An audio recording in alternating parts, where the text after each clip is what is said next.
So in light of some recent events, we have decided to re-release this episode on ethyl mercury and vaccines with some additional context. As you'll hear in the original audio, I briefly mentioned coming across an article during my research that I thought was describing the effects of ethyl mercury, but then I realized they were erroneously describing an instance of methyl mercury contamination on grain in Iraq as ethyl mercury. And I did call out two of the authors in this study by name as Mark and David Geier, but I didn't give full context about who these two men were. I think I was just trying to pare down the number of characters in the story, Right. and I was like, it doesn't really matter because it's this one article that I didn't even reference. It's just another set of bad actors out there. Mm-hmm. Ever since that recording, though, I kind of wished I had given more context, just stop and dug a little bit deeper to describe the bad actors, but it's like, how much time do you want to give to all of these people who just kind of suck? So now I will provide that context as it is much, much needed. To begin with, that paper that I was talking about was entitled A Review of Thimerosal, Merthiolate, and its Ethyl Mercury Breakdown Product, Specific Historical Considerations Regarding Safety and Effectiveness. Meaning, I found one of the few articles penned by the Geiers that did not specifically call out autism and vaccines, which I would have taken as an immediate red flag. Mm-hmm. Only about a month ago, in March 2025, the Washington Post reported that U.S. Health and Human Services Secretary Robert F. Kennedy Jr. appointed David Geier to lead a federal study on the cause of autism. Fantastic. Exactly who we want doing this, right? It gets so much worse than you even think at this Oh, point. can't wait. Okay. David and his father, Mark, have been making headlines for their views on autism and vaccines since at least 2004, when they claimed that CDC data showed vaccines were linked to autism at a meeting, which was quickly debunked at the same meeting where they made this claim. They got up on stage, said it, and everybody was like, that is fully incorrect. Mm. And I don't know how they didn't feature more prominently in my original research, because this duo were some of the first to publish claims that thimerosal and vaccines specifically was somehow linked to autism. And in the retracted Rolling Stone article that we'll discuss in this episode, Kennedy credited their access to the CDC data with demonstrating the correlation between thimerosal and neurological damage in children. So they are two very specifically bad actors in this story. Yeah. In 2006, they published a draft study claiming that Lupron, a drug used to delay precocious puberty, could be used to treat autism by lowering testosterone levels, thereby chemically castrating autistic children. What? Right? I mean, the right will go on and on and on about how we shouldn't give puberty blockers to children and how we're damaging children by not letting them go through puberty if they're trans. And then Right, because we're transing all the kids. Right. But then these fucking guys come up, and it gets so much worse. This research was approved by an ethics committee, later found to be composed of Mark and David themselves, as well as Mark's wife, a business associate, and a lawyer involved in vaccine litigation. So totally unbiased, totally credible. Yeah. Wow. Yeah, totally ethical. Totally ethical. Okay. The Geiers claim to have treated about 300 autistic children in this manner.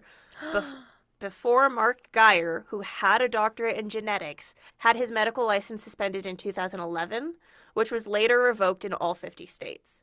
David Geier had only a bachelor's in biology and was fined $10,000 for practicing medicine without a license.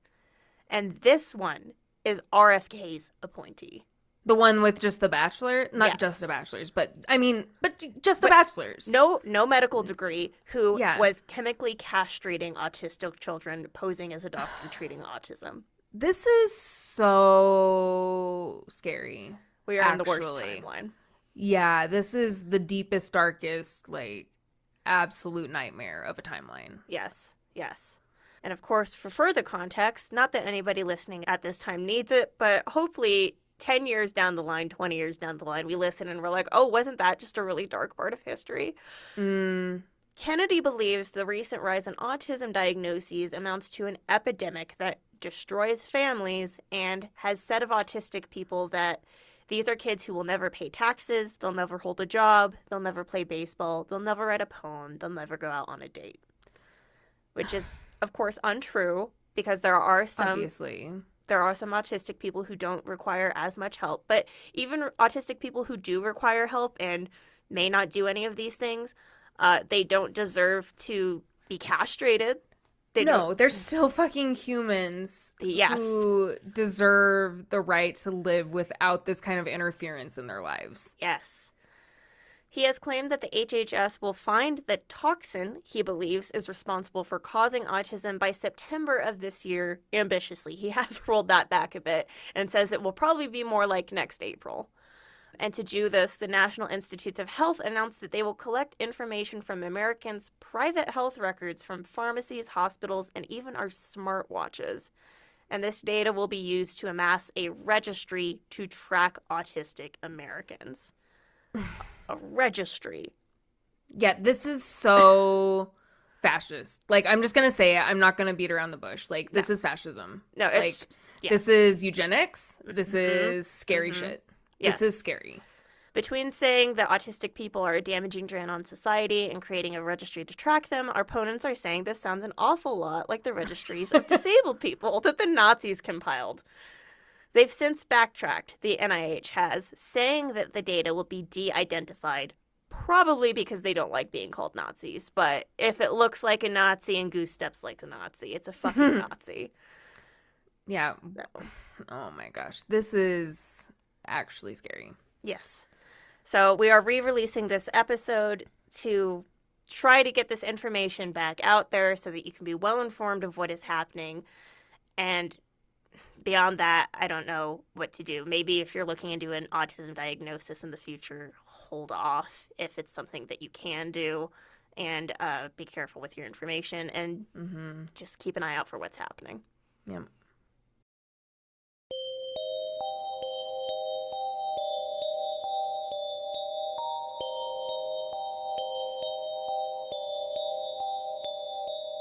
Welcome to Lethal Dose, your favorite toxicology-focused podcast where we delve into true crime cases involving drugs and poisons. My name is Venus Dineko. I'm a layperson fascinated by true crime. My name is Kayla Woods. I'm an author and toxicologist. Let's get started.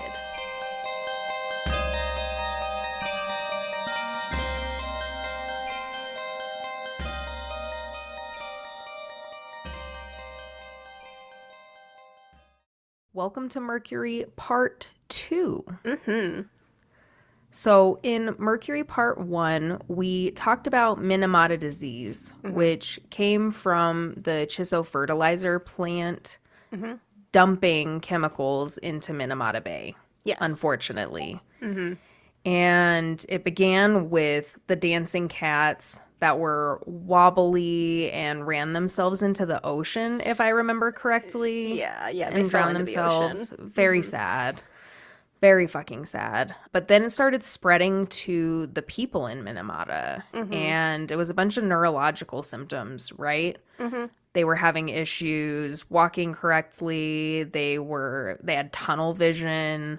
What were some of the other ones? Headaches. Psychosis, paralysis, coma. Yeah, losing motor function, uncontrollably salivating. And some of the people lived for weeks, unfortunately, and some people lived with it for years, right? Yes. Yeah.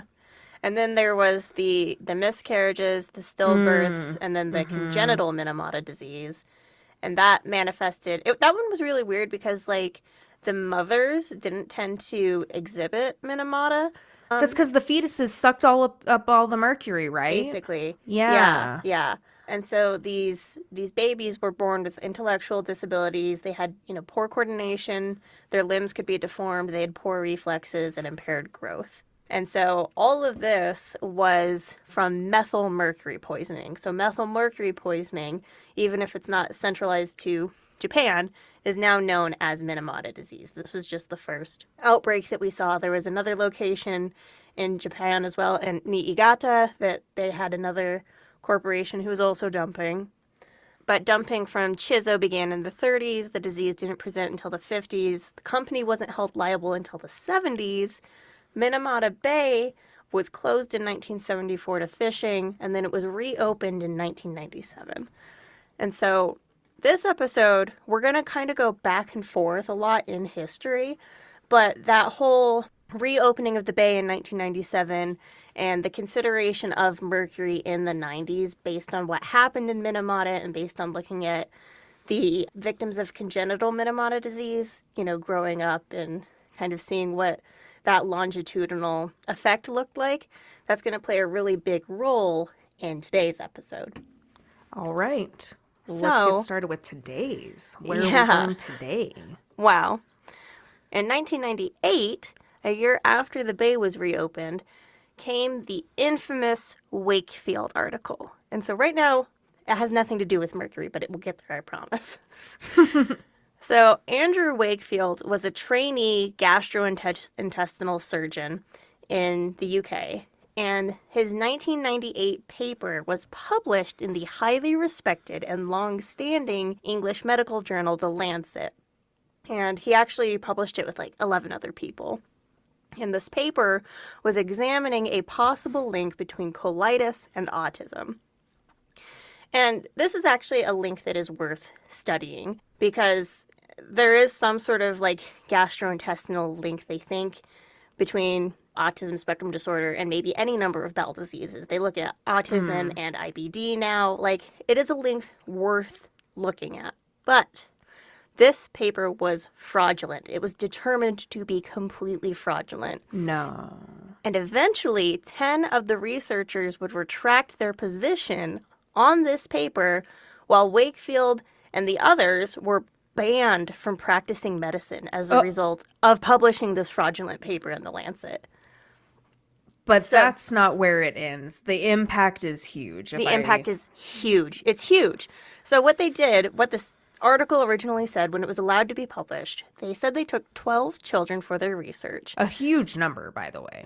Yeah, that's a great sample size. Yeah. And it's also super great that they were children who were picked by their parents to be in the study. And of course you want to have children looked at who are being impacted by certain things, but it's this hand-picking of things by parents is not great, and it gets worse than that, actually. But so according to these children's parents or their physicians, they had behavioral problems which prompted a suspicion of autism after these children were first vaccinated with the MMR vaccine, which is measles, mumps, and rubella. So the team on this fraudulent paper concluded that the correlation they found in 8 children selected by their parents showed a causative link between the onset of autism and the vaccine. And Wakefield therefore called for the MMR vaccine to be suspended. All because of 8 kids. 8 kids, yes. All because of 8 kids, we need to get rid of this vaccine wholly. Yes, we needed to suspend it, and we need to find something that is safer that doesn't cause autism, according to him. Right. Now, within a month, the controversy over this paper was widespread. As it turned out, these children were not just self-selected for the study by their parents. They were on a list created by a law firm that was suing MMR manufacturers, and Wakefield himself was paid £50,000 for the study. None of this was declared on the paper in his, by financial interests. And it would only be revealed in medical review boards because of the investigative journalism of Brian Deere at the Sunday Times of London and Channel 4 television. So all because of this one guy. Yes. Yeah. And normally you're supposed to declare a bunch of stuff. You're supposed to declare any interests that you have. Well, and any funding you get for it. And any funding that you get. And the fact that this guy had to dig meant that they were definitely trying to cover their tracks. And they were trying to cover their tracks so bad because Deere discovered that the patent that Wakefield and the Royal Free Hospital School of Medicine filed for a new vaccine was a competitor to the current MMR vaccine that they were saying should be suspended. Yeah, that is a huge bias that should be is declared. Unacceptable. Yeah, well, should be declared and is kind of unacceptable. That's why it was called fraudulent. Like, this isn't just Yeah. me saying it's fraudulent. Eventually, Right. like, they did have a whole, like, there was a review board, and he had his, license to practice medicine suspended. And what's worse is that with this new vaccine that they were creating, they were saying it could be administered to neonates and sufferers of IBD as a complete cure. No. So all of it is just lies. Like, lies on Right. top of lies on top of lies. Right. And, of course, much of the data in the study was faked. So the link between autism and colitis was completely faked. The behavioral problems reported by parents came before the children were vaccinated, but the study claimed that they all experienced symptoms within a week or so of getting the jab. And so they're lying about the timeline. The link Wakefield was pretending to find was between bowel issues and regressive autism specifically, meaning that the children had normal development until a point, and then had a noticeable decline with autism features as described in the DSM. But out of the 12 children examined, only one of them had regressive autism, and that was the specific thing he was saying was The being caused. point, yeah, was the point of this. And 3 of them didn't have any form of autism. So Okay. the real unfortunate thing about this is that the information revealed by Deere and everybody else didn't become as widespread as the fear-mongering Wakefield and his team are guilty of. Deere's reporting didn't come until 2004. Oh And no. So that's 6 years that this study just kind of like, well, when did it become fraudulent? Or when did they find the paper fraudulent? I mean, pretty immediately, like, other Okay. researchers in the field were like, I don't But the think damage that's was true. done. The damage was done, and the Lancet didn't retract the article for 12 years. Oh no. So for 12 years, it was just out there. And I mean, people still believe a lot of this, and we're going to get into that. Like, you and I have a mutual friend who, when she got pregnant, was asking me about vaccines and asking about this specifically. And I had to be Right. like, no, that's fraudulent. I know it Right. was out for 12 years and it was cited by people and shit, but And people always go back to this paper when they talk about this topic. they do. They do, because people, even though, like, it has been revealed by Brian Deere and other people that, like, it was lies and it was based on financial gain, they're still like, no, Wakefield he was trying to uncover the truth. And it's because Andrew Wakefield is still, like, active in the anti-vax movement. So he's still out there spouting his bullshit. But so 3 months after the retraction in the Lancet, so 12 years after the publication, the 3-year-long hearing from the UK General Medical Council ended and removed Wakefield from the medical register. So he was still practicing for another 12 years and wasn't investigated for 9 after the publication. But this did end his career as a physician. He cannot practice medicine anymore. But people still want to use him. They still want to use him because As they a think he's source. speaking the truth, right? That big Well, pharma and I'm doesn't want you sure to know. and I'm sure that for the conspiracy theorists, they're just like, no, they're trying to quiet this beautiful man. Yes. Such a beautiful mind this man has, yeah. Okay. The MMR vaccine didn't have any mercury, but it almost makes sense that the community of parents of autistic children directed their ire towards any ingredient in vaccines following this, especially within that 12-year period before it was retracted. And especially mercury being an ingredient, given the convergence of circumstances in the 1990s. But before we talk about all that, we have to go back in time again. Okay. So we have to go back before Wakefield, and we have to talk about the history of autism diagnoses and treatments, which is a warning, involves discussion of medical mistreatment and Nazi ideology. So autistic people, or people whom professionals would identify as having autistic traits, have been around as long as allistic people. Early descriptions of individuals who are likely autistic date reliably back to the early 18th century. But the term autistic was first used in 1911 by German psychiatrist Eugene Bleuler. Bleuler had also coined the term schizophrenia and was using autism to describe the most severe cases of schizophrenia.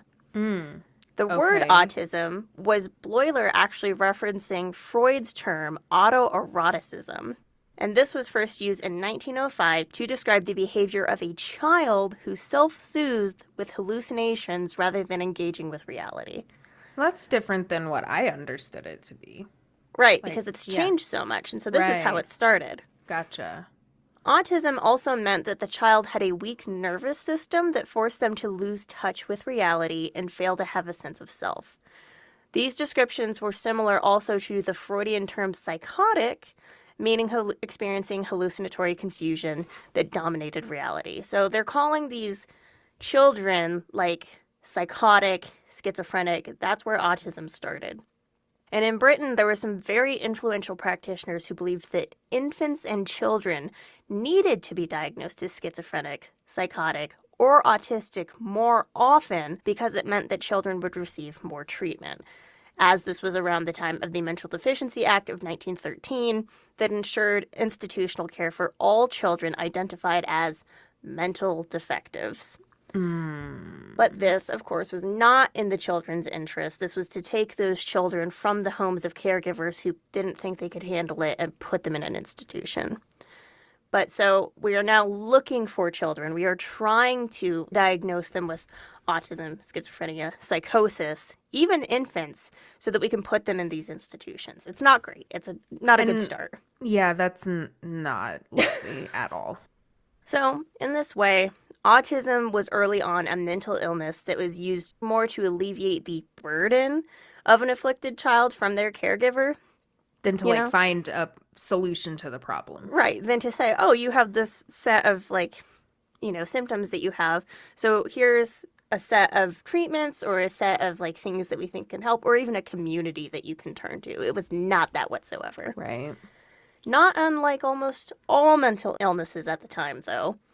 But this is kind of a pattern that did continue throughout the history of the term autism. So in the 1940s, theories about refrigerator mothers causing maternal deprivation and What's a refrigerator mother? cold mothers. Cold mothers. Okay. Yeah, they have no emotion. Gotcha. And so they were blaming refrigerator mothers for a lot of things. It was very Freudian to blame your mother. And so they were saying that these mothers made it so their children had an inability to have a sense of self or capacity for relationships. So entirely on the mother that you are hallucinating and you can't relate to other people. And I think this is an unfair way of looking at the mother-child relationship, since many of the children examined during this time were self-selected by psychiatrist parents who maybe were looking at their kids as more of experiments than children. Or, even worse, they were children evacuated from their cities during World War II. And so now they're looking at these children and they're like, oh, well, your mother must not have hugged you. And it's like, my mother died in the bombing. Yeah, she couldn't hug me. Thank you for that, though. Yet, Anna Freud agreed that environmental factors and relationships could impact an infant as young as 6 months. This is how early we're looking to diagnose them. And that these relationships could cause them to develop a form of psychopathology, reverting back to a state of narcissism and autoeroticism that she considered the autistic state all children are born into. So they're expecting you to be narcissistic and autoerotic up to 6 months, and then you should develop past that, which I don't know a lot about babies, but that seems like a very fast timeline. Yeah, 6 months. They're barely holding their heads up at that point. Yeah, can they even register that they have feet by 6 months? Right. Yeah. But possibly Anna Freud was looking at the wrong environmental factor, given the place, time, and mental state of caregivers, right? So they're just kind of trying to look at things. We're just trying to get through the war here. Yeah, just trying to survive out here. And so it was from these theories that Leo Kanner developed what he believed was a unique psychological disorder in children, an inborn autistic disturbance of affective contact. The children whose cases he cited for his definition had good relation to objects, especially if they retain their sameness and never threaten to interfere with the child's aloneness. So you can kind of see how it's kind of veering towards how we view autism today, but it's not there yet. He said that these children had poor relationships with people. They rarely noticed if another person entered the room, used language very literally, and failed to relate to other people physically. Although the term autism had already been around for some 30 years, this was considered the first official description. And although it was still strongly associated with schizophrenia, it basically summarized children who couldn't interact with their external environment. And so this is the direction that it continued to go. Austrian children, whose caregivers could not deal with their behavior on their own, were sometimes sent to the Therapeutic Pedagogy Ward at the Vienna University Children's Clinic. Established in 1911 to treat patients with psychopathy or mental imbalance, which eventually became just another cog in the Nazi war machine. So this is where we're going now. Okay. Buckling up. Hans Asperger joined in May of 1931 and became the director from 1946 to 1949, and then again from 1962 until he retired in 1977, despite the fact that he had been a Nazi in everything but name during the Third Reich. So between 1949 and 62, I don't know what he was doing, but they were like, why don't you come be our director again? Like, we'll kind of just sweep that Nazi shit under the rug. Yeah, we'll pretend that you weren't a Nazi for the last 15 years. Yeah. Cool. He submitted child patients to the Health Office's Department of Heredity and Racial Care for sterilization for genetic conditions, or had children considered abnormal and uneducable sent to a euthanasia facility. What? Yes, there was an entire facility. That's just euthanizing kids. Yes, yeah, and they didn't call it that, but that's definitely what it was. It was, yeah. Mm-hmm. He was also blind, like his predecessors, to the environmental impacts on the mental health of children he considered other. He, in one case, diagnosed a Jewish teenager with severe psychopathy with particular sensitivity and paranoid irritability after this teenager was forced to listen to a speech from Hitler in 1938. Walter is much more disagreeable than 3 weeks ago when he was last here. During Hitler's speech, he put his head into his hands on the table and stared into a void. He was very agitated. When a child broke out in cheers, he opened his eyes wide and turned pale. I think that's a reasonable reaction for a Jewish kid listening to Hitler. I'm sorry. Yeah, I would have to agree. I don't think this kid was psychopathic in any way. I think he was pretty normal. No, I think that's totally reasonable. Yeah. And although Asperger described a genetic link to autism, which, we've established now, he did so in the same way that Lombroso linked criminality to genetics. Do you remember this Lombroso guy? I don't remember him specifically, but I do know, of this topic. Well, we talked about this guy specifically in episode 2. So Arsenic Part 1, Sex, Drugs, and Witchcraft. Yes. Yes. I do know who you're talking about now. Yeah. He was the guy who gave the female form to criminality. Yes.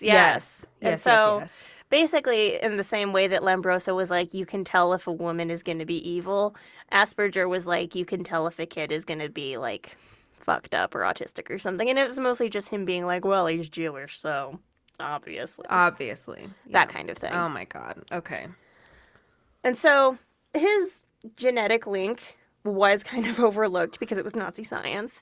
And so the psychoanalytic view of autism didn't give way to a biological view as we know it now until around 1965. This is also when autism diagnoses began to differ from schizophrenia, and eventually the model of psychosis was eliminated from the diagnosis. Okay. So we kept that specifically to schizophrenia. Yes. And now we're category. Okay, gotcha. Yeah.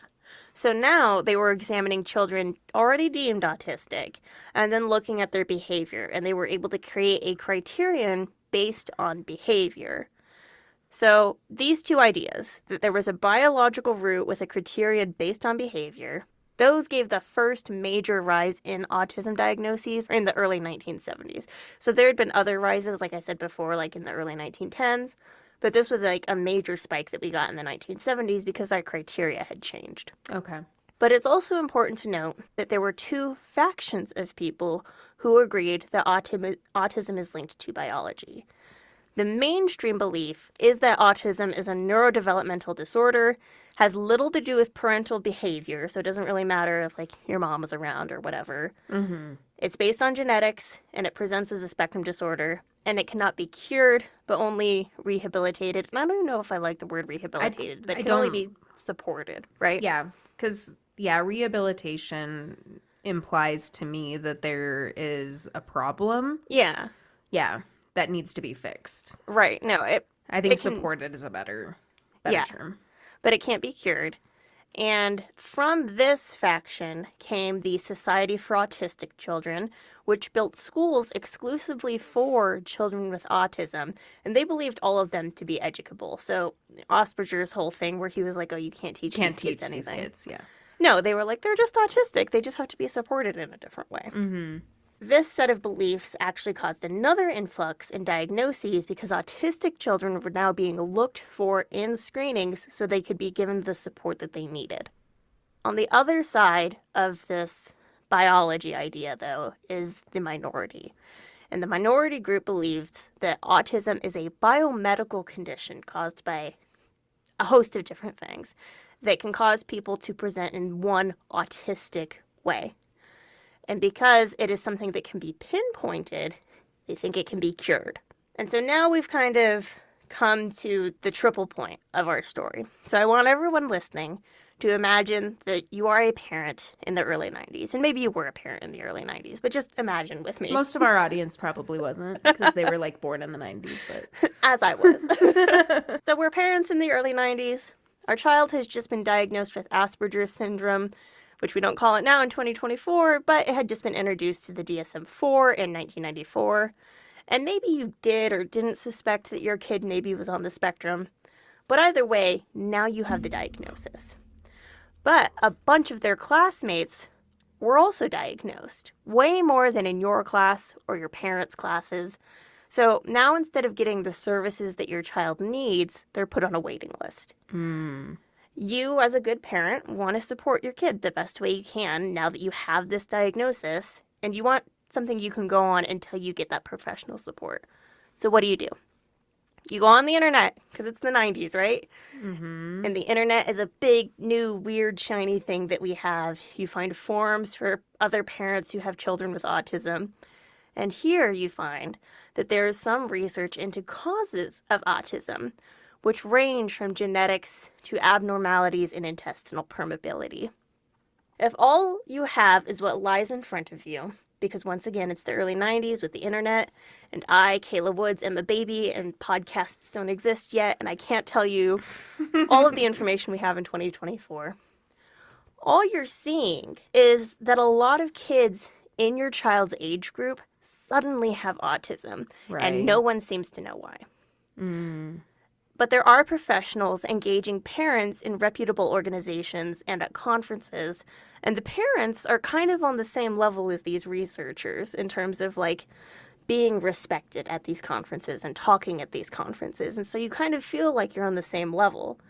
And so you think, as a parent, I have a pretty good grasp on things. I know what it's like to have an autistic child. And I've been doing my reading and I've been engaging with the community. And what I see is that there is an epidemic of autism, and we need to find the source of it and tamp it out. And I don't know that that's necessarily even the best way to look at it, because if you had a child with congenital Minamata, I can understand saying, like, I don't want anybody else to experience congenital Minamata. Right. I don't want anybody else to have the financial support required to raise a child this way, or the emotional toll that it takes to raise a child who is struggling. But at the same time, it feels very centered on the caregiver, and caregivers should totally have their space, to talk about the difficulties that they experience. But in these conversations, it rarely feels to me like the autistic child is ever actually centered. It seems like it's centered around the parent. Yeah. And the difficulties of being a parent, not the difficulties of being an autistic child. Right. And in that way, it kind of seems like, it really sounds like they are describing their children as more of burdens than anything. Right. And I'm child-free because I do think of kids as burdens, but when you have one, like, I don't know. I really don't like the way that autism is described, especially amongst parents who I've seen discuss it, It feels icky. It's pretty icky. Way. Yeah, that's the exact word that I... But so, how did Mercury get wrapped up into all of this, right? Aside from, like, sure, it was in vaccines at the time, and we did have the MMR thing, but who would have known that? Like, who was actually, like, looking at their flu vaccine and being like, oh, shit, what is this? So there were 2 longitudinal studies conducted in the 80s regarding methylmercury. This was following the closure of Minamata Bay, and so they wanted to study possible neurological injury to fetuses exposed to methylmercury in fish. And they did one of these studies in Seychelles and the other in the Faroe Islands. So both have very high rates of fish consumption. Mm-hmm. Based on these studies, environmental agencies adjusted their recommendations for fish consumption for adults and pregnant individuals in the 90s. So now you're having these policy changes that are drawing attention So to this it. is when the don't eat fish while you're pregnant comes up. Yes, yeah. Okay. Based on data gathered in Iraq on women and children, the EPA lowered its recommendation to zero point 0.1 micrograms per kilogram of body weight in 1994. The Agency for Toxic Substances and Disease Registry did the same thing, but then they raised theirs back up to 0.3 micrograms per kilogram in 1999. And this confused people. Like, it was not good to be doing all these policy changes and have different numbers. Right. But whatever the recommendation, there were a couple of constants with the numbers, even if they were different.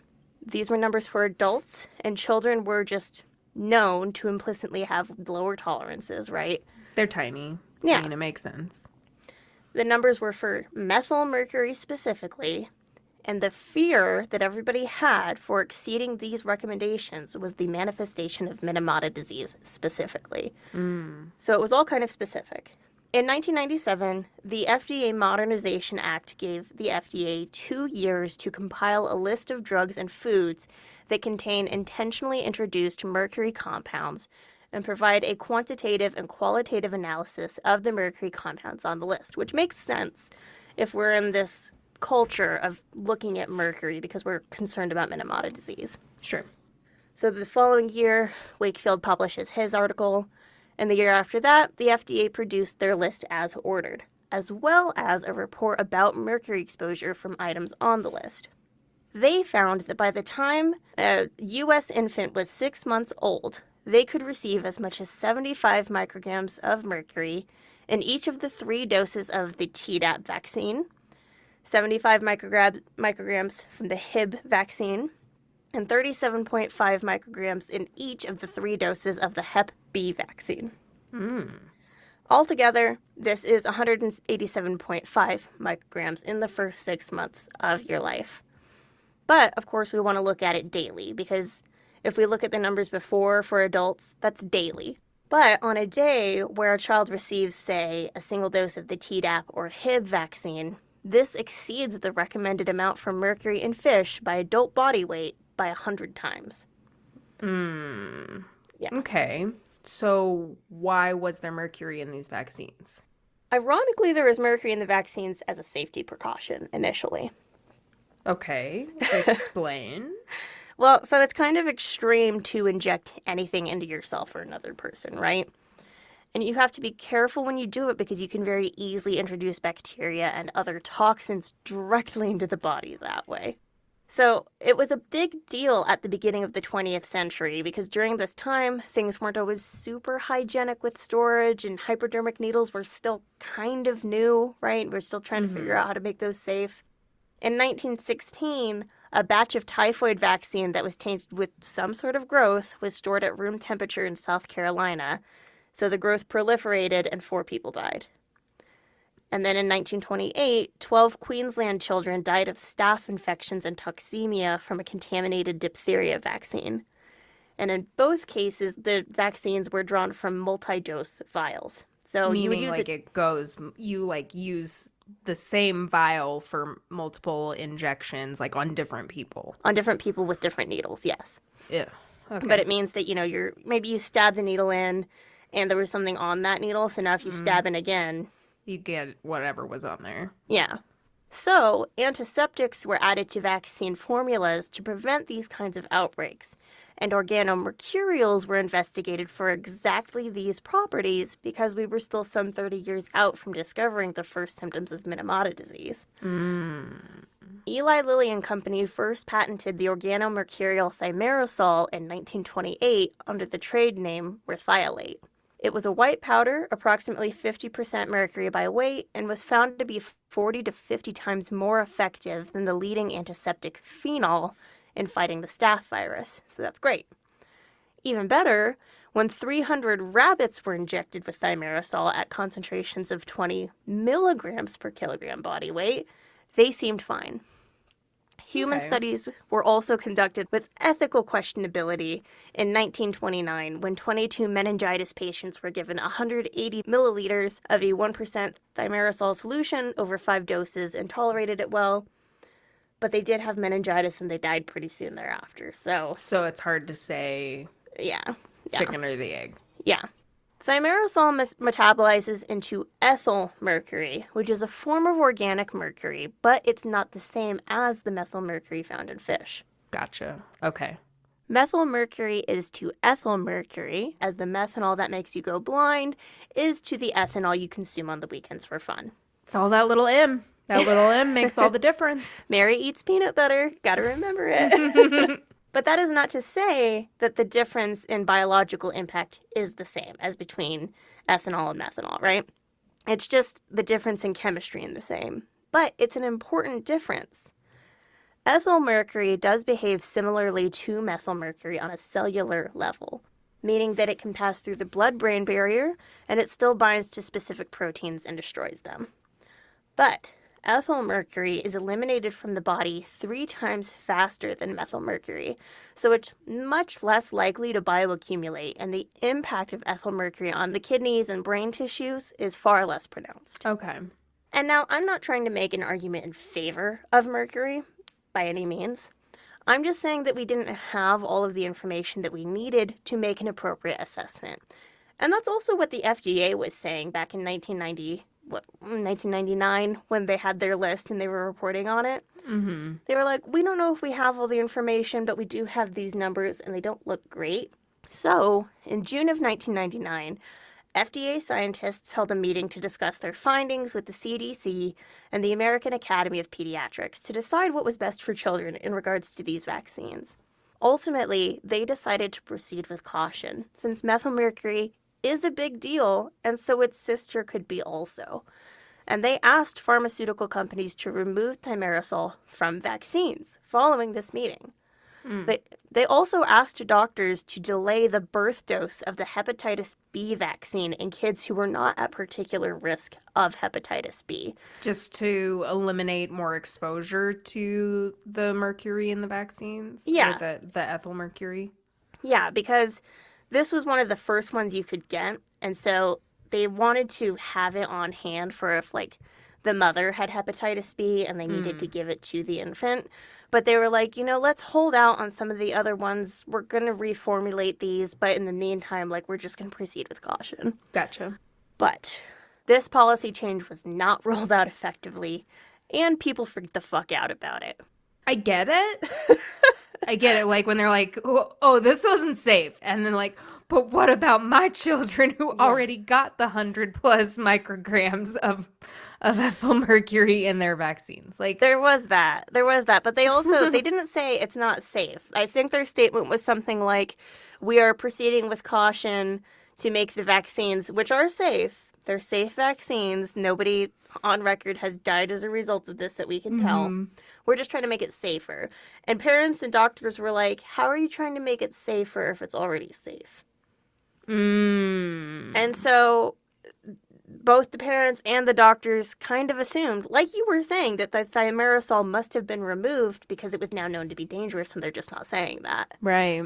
And so some hospitals just stopped administering the hepatitis B vaccine altogether to kids, regardless of their risk level. Oh. In at least one case, a 3-month-old in Michigan died from the hepatitis B virus they received from their mother at birth. Ugh. So things are not great. People are freaking out.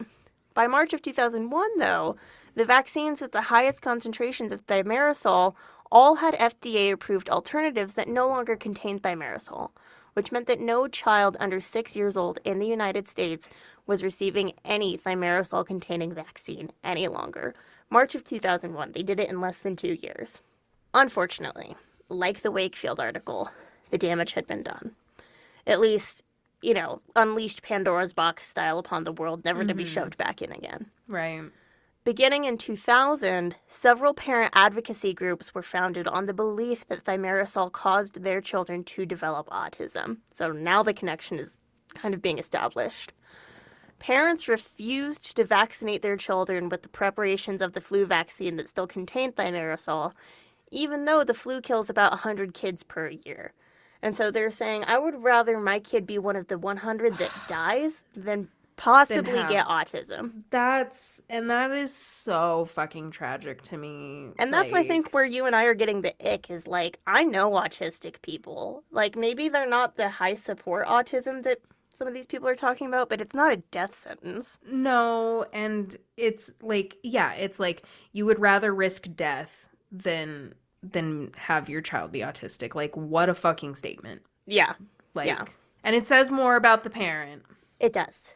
Yes, it does. So, that same year in 2000, the Institute of Medicine convened a public safety panel regarding vaccine safety, and in the review that followed, found no evidence of a relationship between the MMR vaccine and autism. Although, being scientists who are open to things changing and needing more information, they didn't rule out the possibility entirely that a subset of children could possibly be impacted. They were like, further studies are needed. But they found that the evidence on thimerosal was inadequate to accept or reject a causal relationship between the substance and autism. Mm-hmm. So they're looking into it, and they're like, we haven't found anything yet, but we'll keep looking for you guys. The CDC continued further investigations of vaccine safety, which prompted parent backlash when their 2003 study of 140,000 children showed no relationship between autism and thimerosal. People were pissed about this for some reason.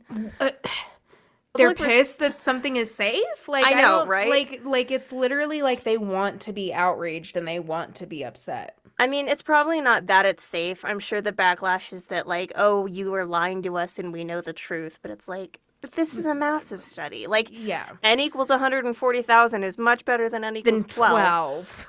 Yeah. But public response was so severe that the agency had to report death threats they received to federal investigators. God. The following year, in 2004, California Governor Arnold Schwarzenegger banned thimerosal-containing flu vaccines from that state, as if only politicians could protect their constituents from harmful chemicals, and the agencies responsible for handling the vaccines hadn't determined on principle to remove a substance that hadn't even proven to cause harm to anyone. Like, now it's being used as a political pawn. In an eighth and final report issued by the Institute of Medicine in 2004, the panel determined unanimously that their review of over 200 epidemiological and biological studies found no causal relationship between MMR or thimerosal and autism. There was no evidence of vaccine-induced autism, even in the small subset of children they were holding out on, and no demonstration of any potential biological mechanisms as suggested by parent groups or the doctors and congressmen who backed them. Unsurprisingly, the Institute came under fire from an online group called Parents Requesting Open Vaccine Education, or PROVE, which challenged scientists to prove definitively that vaccines don't cause autism. Yeah. Okay. PROVE declared that the Institute's panel was riddled with conflict of interests, and that the members were in a conspiracy to sweep a generation of children under the rug and maintain current vaccine policy at any and all costs. Okay. Okay. Sure. What? You guys are weird. Yeah, you guys. Yeah. So our next antagonist, perhaps even villain in the story, enters in 2005. When Robert F. Kennedy Jr. published an article simultaneously in Rolling Stone and on Salon.com entitled Deadly Immunity. In it, Kennedy set the stage by asserting that a June 2000 meeting of the CDC, FDA, WHO, and top vaccine manufacturers was held in complete secrecy, and then centered the thimerosal autism discussion from actual researchers to support his theory that global health agencies colluded with Big Pharma to hide the risks of thimerosal from the public. But these researchers were not only quoted out of context, or they were fringe researchers who were in this discussion, they were misquoted. And this meeting did happen. There was a meeting between the CDC and the FDA and top vaccine manufacturers, but it wasn't in secret. He's like, oh, well, they held it out in the middle of nowhere near Atlanta. And it's like, yeah, because there was another, like, couple of conferences happening that year, and they couldn't get anywhere to rent, so they had to go. Like it's not banal. Like they're trying. Yeah, exactly. It's a completely innocent reason. Like, okay. So, after receiving 5 corrections to obvious errors in the article from researchers in the community and people who wrote in, Salon pulled the article from their website 6 years later. Rolling Stone... Once again, the damage is done. I know. And Rolling Stone kept the article up with corrections and didn't really say anything about it. But then they pulled the article from their website in 2010, claiming that it went down mysteriously. But now it can't be found there. It's just gone. Okay. Kennedy kept the original article without correction up on his own website. So. Okay. But it's more than unfortunate that 2 large, reputable publications were once again used to spread an individual's propaganda. But that's exactly what happened here with Kennedy. Right. And RFK Jr. himself also appears to be a level-headed authority on the matter to at least some degree. For those of you who have no idea who this guy is, Robert F. Kennedy Jr. is the son of Senator Robert F. Kennedy. He's the nephew of JFK, and he's an environmental lawyer. He cites his experience with environmental law in this Deadly Immunity article to appear unbiased and as somebody who was initially a skeptic about a supposed Thimerosal autism link, but was then converted based on what he considers to be sound science. In it, he writes, I was drawn into the controversy only reluctantly. As an attorney and environmentalist who has spent years working on issues of mercury toxicity, I frequently met mothers of autistic children who were absolutely convinced that their kids had been injured by vaccines. Privately, I was skeptical.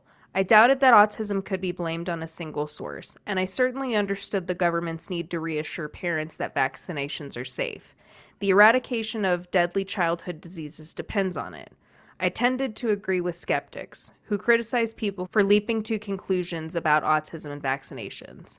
Why should we scare people about immunization until we know the facts?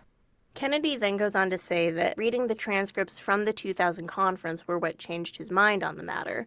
But Seth Noonkin has pointed out in Scientific American and on other forums that Kennedy misquoted people to manipulate what they said in the transcript, so I doubt that the conference changed his mind. RFK wrote the Deadly Immunity article following the publication of an anti-vax book called Evidence of Harm that dramatized a group of boys who exhibited autism around the time of their vaccinations. The author of this book and RFK went on a media circuit using RFK's celebrity and background to add merit to their claims that parents should fear vaccines. But he's a lawyer, not a doctor. No, he's not. Yeah. Right. Yeah. Okay. So, okay. Just clearing that up. Yeah, just going to throw that out there. Just throwing that out there. Kennedy wrote an entire book in 2014 entitled Thimerosal, Let the Science Speak, in which he claims to not be an anti-vaxxer and says that he is simply advocating for safer vaccines. Now, I bought a secondhand copy of this book, intending to figure out what Kennedy was saying exactly. And I was actually really struck by how verbose it is compared to the articles I was actually reading for research. Like, this book is over 400 pages long. Ooh. And it's structured in a very dry way. Every chapter is basically its own article, right? Addressing a specific concern. And that kind of told me that it's not a book for the typical person concerned about vaccines to read. It's not for parents to read. It's not a historical narrative or narrative nonfiction in any way. It's a book to show that Kennedy has written a book and... I'm sorry. If I'm being completely honest. need to put that on the jacket. I wrote a book. This is a book to show that I wrote a book. Sorry. I'm sorry. But more importantly, I think it's just a prop that anti-vaxxers can tote with them and open it up to point out all the faults that they see in Thimerosal science. Right. And so for these reasons, I'm not going to actually dig deep into it like I initially thought I was going to, but I'll say a couple things about this book. First of all, Kennedy attempts to lend veracity to his claims by citing over 1,500 sources over the full length of the book. But not all of his citations actually back up the statements he makes, and sometimes they actually negate them. Oh. Fantastic journalism, Which, sir. I mean, it really is just, like, following the pattern that he and Wakefield, and I'm sure other anti-vaxxers have, of just lying. Like, it's just lies. Right. And while the book makes several statements that are patently false, he does make one good point that I will give him. And that is that vaccines should be as safe as possible, and we should not rely on old, dubious science for safety guidelines. And maybe he's not making that argument in good faith, but if people read it and they pick up on that, and they're maybe even coming into this episode saying, like, hey, you know, maybe he said some shitty things, but I believe this, I totally agree. You know, we shouldn't be relying on Nazi science. We shouldn't be relying on a group of meningitis patients who may or may not have survived their injections, you know? I mean, and that's fair. Yeah. But the thing is, nobody in the community disagrees with that. Right. Like that's objectively fair that like vaccines should be safe. Like right. So you have like you're not getting a gold star. Like this is not groundbreaking territory here. No, the anti-vaxxers think that we don't give a shit what's in the vaccines, and the people who are pro-vaccine are like, no, they should be safe. They should be safe. Yeah. Like, I think we can all agree that they should be safe. I mean, that was the whole reason the FDA originally looked at vaccines in the first place. They were like, oh shit, there's mercury in our vaccines. Like, it's ethyl mercury, but we should check that out. Mm-hmm. And by the time of this book's publication, by 2014, we already had a mountain of scientific research to show that thimerosal didn't cause autism, and we'd already eliminated thimerosal from nearly every vaccine in the U.S. schedule. So his whole publication of this book... 2000 and late. Yeah, for real. 2000 and late. Nice. So yeah, I don't think he's making statements about vaccines in good faith. His arguments are intentionally misleading. And people on both sides of the vaccine argument point out conflicts of interests and monetary influence, as they should. You know, figure out who is influencing these people. If they're not announcing them, go ahead and dig into that. I think that's fine. But one of the ironies is that Wakefield did have undisclosed conflicts of interests, and that's kind of where this whole controversy has sprouted from. And so people are like, oh, well, the Institute of Medicine is just riddled with people who have like financial backers who are making them do this and whatever. And it's like Andrew Wakefield did. Yeah. He had his license suspended. Because of how bad it was. Yes. Like that is a very severe punishment. Like that is not something that is handed down lightly. Like I think that is very important to note. Like yeah. If you're going to get your license suspended, like you royally fucked up. You really fucked up. Yeah, and he did. I mean, he damaged the trust people had in medical institutions and research, and yeah, he fucked up.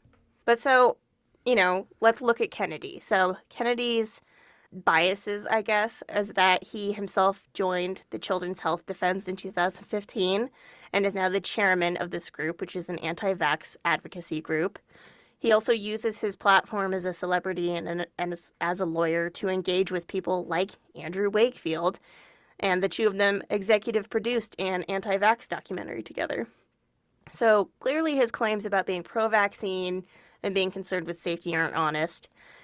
He's also severely jeopardized public safety with his claims as well. Wakefield's legacy is that measles in 2000 had been declared eliminated, which is not the same as eradicated, but it's, you know, we're getting there. Eradicated means like completely gone, right? Yes. Smallpox was eradicated. Gotcha. Yeah. Okay. But in 2018, there were 220 measles cases in the US, and in 2019, there were 1,200 more. Oh, shit. 2018 also had a particularly brutal flu season in the US. This might be Kennedy's legacy, that resulted in 80,000 deaths, many of them young children who were not vaccinated against medical recommendations. And in Europe, which was most negatively influenced by Andrew Wakefield's fraudulence, there were 53,000 cases of measles in the first 3 quarters of 2018, and these resulted in 40 deaths during that time Holy period. shit. Yeah, because his publication was in the UK, right? Yes. Right. Yep. Okay. I mean, it was available internationally. The Lancet was. I've used the Lancet for a couple of our episodes, but 1997, it was primarily being read in the UK, probably. Right. So nowadays, the only vaccines in the US with thimerosal are the flu vaccines, and both of those, the quadrivalent and the trivalent, are also available in formulations without thimerosal because multi-dose vials are not often used in the US. We mostly get the single-dose vials. Yeah, every time I've gotten a flu vaccine, it's like a single shot. Mm-hmm. Like it's in its own Yeah. own little needle. Yep, that's most common here. And so thimerosal is more often found in developing countries that are still using those multi-dose vials. Gotcha. And I think they're doing that because it's easier to store or it's easier to ship, something like that. Okay. Thimerosal is encountered so infrequently and at such low concentrations that experts maintain, as they always have, that the benefits of this mercuric preservative in vaccines have outweighed the risk of foregoing the vaccines altogether. For instance, this year, RSV has become a really big problem because of lack of vaccination. Immunization helps prevent hospitalization and death from diseases like this. And it's important for people who are at increased risks for these diseases, like infants, older adults, pregnant people, and people with underlying medical conditions. And these are the people that we're putting at risk by not vaccinating ourselves. Right. So 70 to 80% of American adults over 18 have at least one condition that puts them at a higher risk of a negative outcome. Holy shit. Yeah, it's a lot of people. That's, and yeah. I don't know, if you look at the rates, they're vaccination is still in the low 90s for measles and things like that, and COVID had a 70% vaccination rate. And while those are high, we're talking about millions of people. Right. And so 4%, 30%, that's a lot of people. That's a lot of people. Yeah. And that's putting a lot of people at risk, even more people at risk. Exactly. But so let's dig into the more deadly toxicology that's behind thimerosal that people are so concerned about that they would rather die of COVID. Intentional overdose with thimerosal or excessive therapeutic application of thimerosal has resulted in poisonings, which is to say that we have data for acute exposure, but because it doesn't sit in the body for very long, I couldn't find any data for chronic exposure. Got it. Oh, okay. Interesting. So for these acute exposures, in one instance, 6 cases of severe mercury poisoning were reported in the 1970s following an injection containing thimerosal as a preservative. But this was because a manufacturing error for the medicine caused vials to be produced that contained 510 milligrams of thimerosal rather than 0.51 milligrams of thimerosal. Oh, fuck. Yeah, not good. Yeah, that's a huge error, but that's not, it wasn't supposed to be that way. Yeah. The vaccine wasn't supposed to be that unsafe. It was an error. Right. Yeah. But that's a pretty big error. It's a pretty big error, yeah. All 6 patients experienced tissue necrosis at the injection site. And these patients also experienced fever, altered mental status, slurred speech, and lack of muscle coordination. And 4 of them died. Do we know if the other patients had prolonged symptoms, or was it an acute attack of the symptoms? I didn't see anything that talked about a longitudinal, result or recovery or anything like that, so I can't say. I'm not sure. Thimerosal has also found many uses historically, from contact lens solution to diaper rinse. And so topical, ophthalmic, and oral toxicity has also been recorded. In these cases, after degradation into ethyl mercury, this will further degrade into inorganic mercury. Inorganic mercury poisoning manifests primarily with GI symptoms, tremors, and renal dysfunction, but can also produce the symptoms of neurasthenia and erythism, both of which are complex symptom presentations. Neurasthenia includes fatigue, depression, headaches, hypersensitivity to stimuli, psychosomatic complaints, weakness, and an inability to concentrate, while erythism is extreme shyness and blushing, which I've never heard of as a symptom before. Interesting. I'm incredibly shy right now. Excuse me. And anyone who's gotten this far in the episode believing that thimerosal and autism could still be linked or on the fence about it might hear all of those symptoms and say, you know, that combination does sound similar in many ways to autism, you know, the psychosomatic complaints, hypersensitivity to stimuli. I can see that. But the amounts of thimerosal needed to produce these kinds of symptoms is far greater than the amount in vaccines. And all of this is not what you get from intramuscular injections of thimerosal either. So... Right, because the route of exposure is always important. Yeah. It does appear that a vocal minority do still believe that vaccines and autism are related. An article released in 2020 showed that approximately 1 in 6 caregivers of children with autism polled among a cohort in 2016 believed that there was a connection. Yeah. However, vaccine objection is still high overall, and Robert F. Kennedy is still on his bullshit. He has stated that the COVID-19 virus could have been ethnically targeted so that Ashkenazi Jews and Chinese people could not be infected. What? Full conspiracy theory. Wow. He denies this statement was anti-Semitic, but his wife... My bullshit meter is going off the charts. Yeah, for real. And his wife, cousin, and sister all disagree with him. His entire family is basically like, what the fuck is wrong with you? Yeah. And this is mostly because his anti-vaccine stance is entirely in contradiction to part of JFK's legacy, which encouraged Americans to vaccinate their children against polio in 1961. And he signed the Vaccination Assistance Act in 1962 to make sure that all children were vaccinated. So... I don't know. It's weird to me that he's not using his platform to be so pro-vaccine when that would be so easy for him to do with that kind of, like, family legacy. Yeah. And much like his uncle before him, RFK has his eye on the presidency and is currently a Democratic candidate for the 2024 election, although he has received praise from both Donald Trump and Ron DeSantis. Yuck. So where are we now? I mean, safe vaccines are important, right? We shouldn't be relying on dubious science or limited information.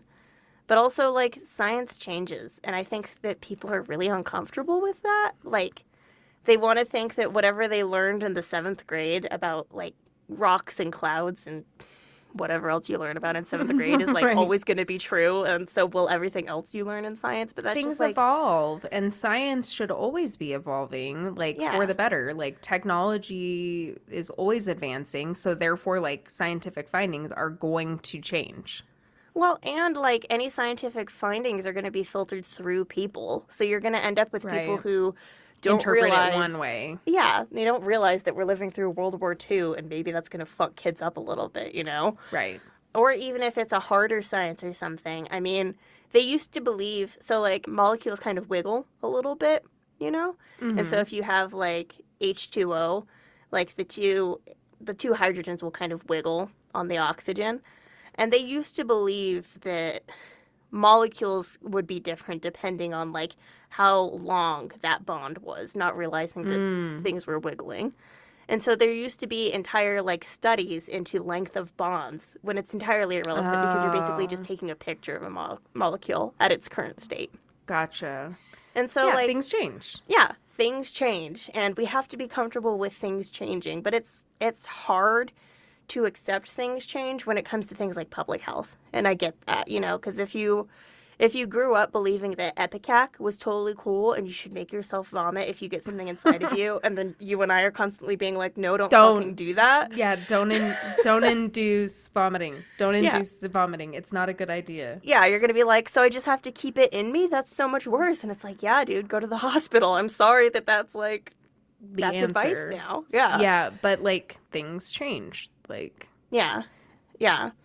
And it's hard to know like who's an objective source on this stuff too. also fair. I mean, especially when it's like you had Wakefield, who was being published in the Lancet, which is a peer-reviewed journal.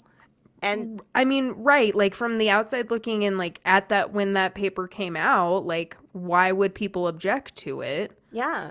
I mean, the sample size was like pathetic. I know. But like, I mean, there are things that, but like, if you're not somebody who knows how to read medical journals, like, and you just read the highlights and you go, oh my God. Right. Well, I mean, even if you do know how to read the medical journals, like it can be difficult. So like when I was doing research and I was like checking out everything that Kennedy was citing, I found a paper that he cited and it was about thimerosal toxicity and ethyl mercury toxicity, and there's very, very little information on that. I mean, I mostly cited Goldfrank's toxicological emergencies, and there's not a whole lot beyond that I could find. And so when I saw this article, I was like, oh, Kennedy cited it, sure, whatever, but sometimes he cites things that negate him, so let's go see what it says. And I happened to notice the author names were like Mark Geier and David Geier, and then a third person. And I was like, I always notice when people have the same names, like in articles, I'm like, are they like married? Are they brothers? related? Yeah. And so I was reading through this article, and I was like, wow, they have a lot of information I haven't seen anywhere else. I'll have to go like further look into their sources. But then they said that one of the instances of ethyl mercury poisoning was on grain in Iraq, and I stopped in my tracks because I was like, that was methyl mercury. That was a methyl mercury instance. That's not ethyl mercury. Right. And I was like, I don't see any retractions on this paper. I don't see anything on like PubMed saying that this was corrected or this was addressed in any editorial way. It seemed like it was a pretty reputable journal from what I could tell.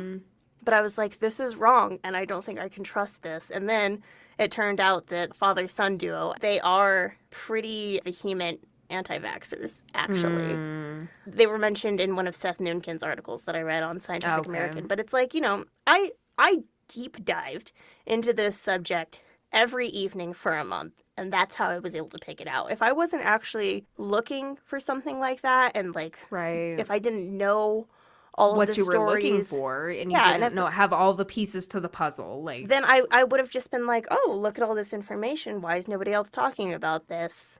And I could have easily been misled, So, yeah, I can imagine how difficult it must be to, see the paywalls on articles that are reputable and feel like you're just being left out of the conversation in some way. And then getting articles like this where you're like, oh, well, maybe Kennedy's right. Yeah. And I don't know, all that being said, like, I just want to go back to that, like, these people who really feel that death is worse or is better than having an autistic child. That's fucked up. Is insane. Yeah.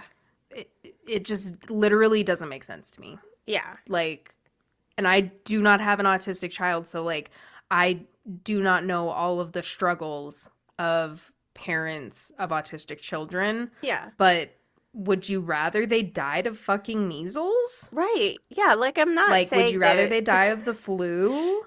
Like, because that's when people tell me that their reason for not vaccinating their kids is that they're worried that there will be autistic, like, that's what I'm hearing. Yeah, that's like, what I hear too. Is that I'd rather my kid die, or I'd rather somebody else's kid die because my kid got them sick. Right.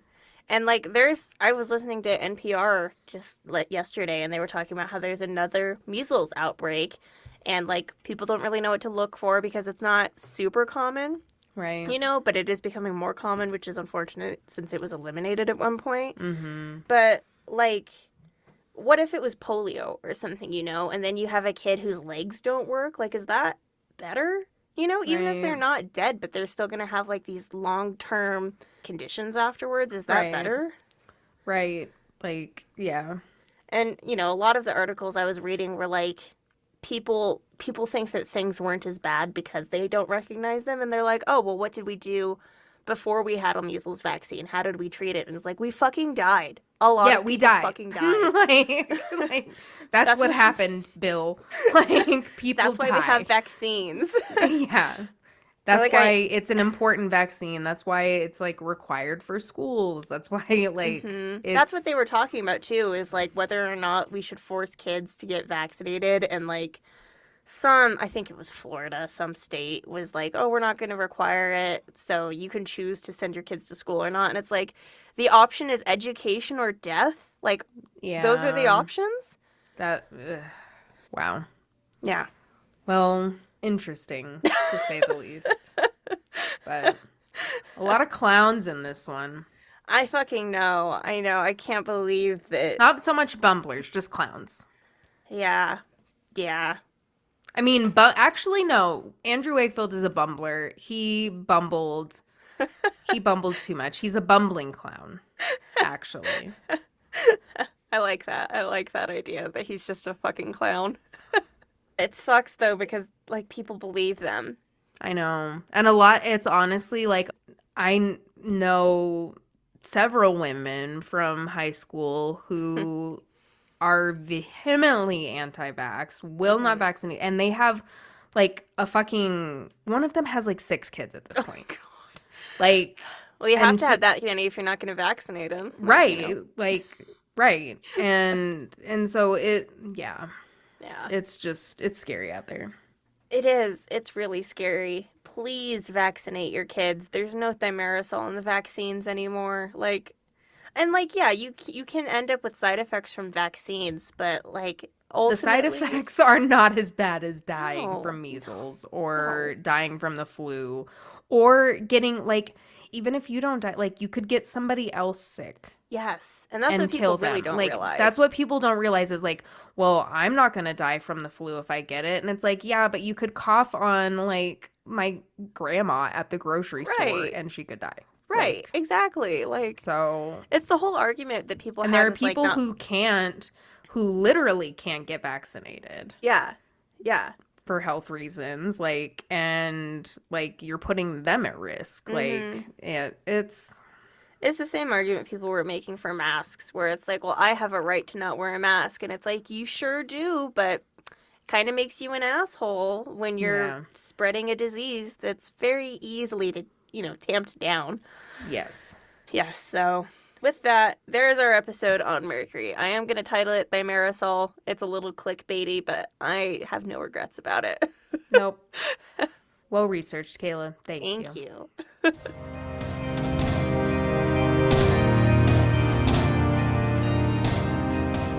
Thank you for joining us. We hope you enjoyed this episode. Please like, follow, subscribe, and review us everywhere you get your podcasts. For more Lethal Dose content, you can find us at Lethal Dose Pod on Instagram, Tumblr, and TikTok. For an overdose of content, subscribe on Patreon for exclusive episodes and much more. The show theme is Look Far by our dear wizard friend Fogweaver. More of their music can be found on bandcamp.com. Lethal Dose is created, researched, produced, and edited by Kayla Woods and Venus Dayneko. Stay safe, and remember, The dose makes the poison.